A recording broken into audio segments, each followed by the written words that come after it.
Oke, lo pernah kebayang gak sih kayak lo punya duit sekitar 10 juta lebih lah ya, serah lah mau 10 juta, kayak mau 20 juta, mau 30, 40, 50, 100 juta, serah. Dan pada saat itu lo beli ini harga di atas 10 juta, rasanya gimana sih sekarang harganya? Lo udah bisa dapetin si Sony Xperia XZ2 Premium ini di harga 2 jutaan aja. Dan ya, apakah worth it atau tidak? Apakah gue bakal nge-review masalah worth it-worth-itan? Tentu tidak. Soalnya yang namanya worth it atau tidak itu tergantung pemakainya sendiri, tergantung lu kebutuhan lu seperti apa ya kan. Lu butuh baterai yang gede atau butuh chipset yang bagus atau butuh RAM yang gede buat banyak hal yang lu lakuin ya kan. Dan menurut gue di sini cuman pengen ngasih tau experience gue aja terhadap HP ini. Ini benar-benar HP yang sampai sekarang dan lu bisa lihat ini bentuknya, menurut gue bentuknya nggak apa ya, nggak kayak baru banget lah ya, nggak kayak ala-ala premium zaman now gitu. Tapi gue ngerasanya ini HP masih enak banget dilihat, terkesan mewah masih dapet, dan ya gue udah gak sabar sebenarnya pengen make ini HP. Jujur, sebenarnya gue kayak agak mager aja beli limbah Jepang gitu, tapi setelah gue pikir-pikir, tapi kayaknya ini pengecualian yang varian premium ini kayak greget banget gitu gue. Dan HP ini asal lu tahu aja kalau di compare sama HP-HP 2 jutaan, 3 jutaan yang baru, wah gila sih. Ini kekuatannya masih bisa menyaingin handphone tersebut. Jadi menurut gue kalau ada hitung-hitungan kalkulasinya, kayak lu keluarin sekitar budget 2 jutaan, 3 juta, 3 juta kurang, lu pilih beli handphone baru atau ini, kalau menurut gue lebih saranin lu beli handphone ini deh. Meskipun agak sedikit minusnya kemurahan itu yang tadi harganya 10 juta lebih, lalu dikompensasi dengan baterainya yang gak segede baterai zaman sekarang yang ada 5000 mAh, 6000 mAh ya kan, beragam lah ya. Jadi menurut gue ya, tapi dari segi material, dari segi hasil foto, gue udah tes, gila. Ini HP masih enak banget men. Nah ini lu bisa lihat sendiri, dari bentuknya ini unik banget, kayak cembung gitu ya kan. Ini mengingatkan gue sama LG G6 karena dulu gue pernah punya. Dan by the way harga LG G6 juga gak ngotak banget cuy, gak ngotak banget men. Jadi menurut gue handphone ini benar-benar cocok buat lo yang suka sama desain gak terlalu modern. Dan gue juga gak terlalu suka desain modern. Sebenarnya gue gak peduli sih mau desain modern kuno atau apalah. Gue lebih ke gak suka sama desain layar yang ada poninya. Dan ini sudah Type C. Kalau dilihat di bagian bawah cuman ada Type C sama garis-garisan buat antena dan mikrofon buat telepon. Kalau di atas lu bisa lihat mikrofon juga. Dan ada buat tempat penempatan SIM card dan teman-temannya. Dan menurut gue handphone ini yang gue suka kesan pertamanya apa ya? Gue sebenarnya kayak nggak ada yang pengen gue jelasin sih. Tapi kalau secara gue ngelihat aja, ini handphone udah kelihatan luxury-nya cuy. Udah kelihatan banget men, mewahnya kayak gimana gitu. Gue ngejelasinnya tuh kayak abu-abu sih. Kayak agak bingung sih gue ngejelasinnya. Di antara mewah sama klasiknya dapet. Lo kalau bisa lihat ini layarnya gila sih. Layarnya enak banget. Sumpah gue suka banget sama layar ya. Gue pada saat ini Android yang gue pegang Poco M3, Poco Yellow. Kalau dibandingkan layarnya dengan Poco, wah gila sih ini beda jauh banget. Gue disclaimer sedikit, sebenarnya kalau di compare antara Poco yang lagi gue bicarain dengan handphone ini nggak masuk sih, beda. Pangsa pasarnya beda, tapi kalau kita lihat dari segi harga pada saat ini harganya udah menyerupai, udah mirip-mirip. Di harga 2 jutaan sekian. Dan menurut lo pilih yang mana? Gue sebenarnya overall kalau lo tanya secara keseluruhan, gue jauh lebih milih si Sony Xperia XZ2 Premium yang ini men.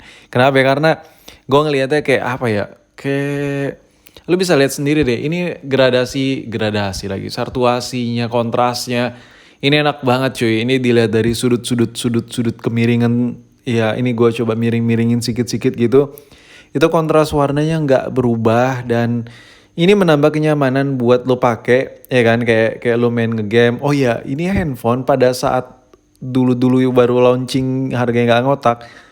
Ini cukup direkomendasiin buat para gamers gimana gitu. Ya gak sih? Lo pernah inget gak sih? Ini handphone ngebut banget gitu, ngebut parah gitu. Ini gue coba deketin, gue coba zoomin layarnya. Ini nggak pecah men, nggak pecah cuy. Dan gue suka sih sama layarnya. Cukup detail dan apa ya, gue ngejelasinnya kayak gimana ya, pokoknya layarnya tuh enak dilihat, terus gua nggak ngerasain kayak, ya kayak icon-iconnya tuh kayak ada kotak-kotak itu kelihatan banget, enggak, pokoknya halus dan enak banget. Tipikal-tipikal layar ori Sony gimana sih, tapi ini kayak lebih enak aja gitu. Untuk brightness-nya gue coba bandingin sama Android yang harga 2 jutaan juga, sama-sama 2 jutaan tapi ini versi baru dan bukan target market yang sama seperti yang dituju sama si Z2 Premium ini. Ya, kalau kita compare sama Poco, jelas Poco Yellow itu jelas jauh banget cuy, layarnya ini enak banget, banget. Meskipun harganya udah mulai sama sekarang ya. Dan ngomongin soal kamera, now we talking about kamera. Anjay, ngomong apa gue ya? Kalau masalah kamera, yang gue suka sih baru satu hal, karena gue nggak bisa bilang video jelek, foto jelek dan lain-lain. Cuman yang baru gue tangkap baru satu hal. Ini buat foto cukup bagus, cukup bagus. Dan kenapa gue bilang cukup bagus? Kalau kita compare sama Android yang harga 2 juta, 3 juta udah biasa lah ya. Ini gue coba jepret dulu deh sebelum gue lanjut ceritanya. Ini gue coba jepret dan nih coba lu lihat hasil jepretannya. Mungkin kalau di kamera ya kan, kalau di record on screen gini, dia nggak terlalu kelihatan sebagus apa sih hasil fotonya, ya nggak sih? Lu bisa lihat, tapi di sini gue cuma pengen nunjukin fokus ya. Nih, menurut gue hasil kameranya ini berkelas banget, premium banget hasil kameranya menurut gue ya, menurut gue. Dan untuk tulisan-tulisannya lu bisa lihat sendiri, wah anjir, ini enak banget kameranya dilihat. Gue nggak tahu ini permasalahan layar ini karena manipulasi layarnya karena memang nyaman dilihat di mata jadi otomatis hasil fotonya jadi terlihat enak atau tidak, gue nggak tahu. Gue masih belum coba, gue pindahin ke laptop hasil fotonya. Tapi, lu bisa lihat sendiri. Untuk foto low light ya men, wah anjir, nggak perlu pakai embel-embel, langsung jepret-jepret aja lah ya tuh. Hasilnya kayak gini cuy, lu bisa lihat sendiri minim noise banget ya kan. Ini gila sih, gue suka banget hasilnya. Dan bang, kayak lu lebay banget dah. Ini hasilnya kayak B aja. Tunggu dulu. Dah, nih gue compare langsung sama handphone yang harganya 14 juta, 16 juta ya kan. iPhone 12 mini, lu bisa lihat sendiri side to side. Dan sekedar informasi aja, iPhone 12 mini-nya itu udah gue pakein low light, mode malam, mode gelap-gelapan ya kan. Ya gak sih? Ini kalau lu perhatikan, ini kayak, wah gila sih. Mirip gitu, udah mulai similar gitu. Kayak berkelas gitu hasil fotonya. Dan kesimpulan gue, kesan pertama gue secara keseluruhan handphone ini kalau dipegang gak ada kesan murahannya sama sekali dan enak banget menurut gue untuk dilihat mata tuh enak menurut gue ya, karena kita ngelihat handphone, ngelihat desain tuh beda-beda ya kan, ada yang suka begini, ada yang suka begitu. Tapi kalau dari gue sendiri bilang ini materialnya terkesan mewah, enak dipandang, dipegang juga nyaman sih dipegang, cuman kalau lu tipikal orang yang kayak pakai handphone sering pakai satu tangan gitu, ini agak sedikit risih karena bobot dari handphone ini cukup membuat tangan lu bakal sedikit lebih pegel kalau lu megang dengan satu tangan. Nih lu bisa lihat sendiri.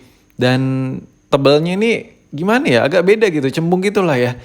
Dan sampai di sini mungkin video gue mengenai Sony Xperia XZ2 Premium. Anjay, akhirnya gue nge-review limbah Jepang lagi nih ya kan. Yang harga dulunya di atas 10 juta, sekarang cuman 2 jutaan. Menurut tuh gimana nih? Atau yang lagi nonton video ini ada yang make handphone yang lagi gue review, coba dong tulis di kolom komentar. Kali aja gitu ada ya kan yang make.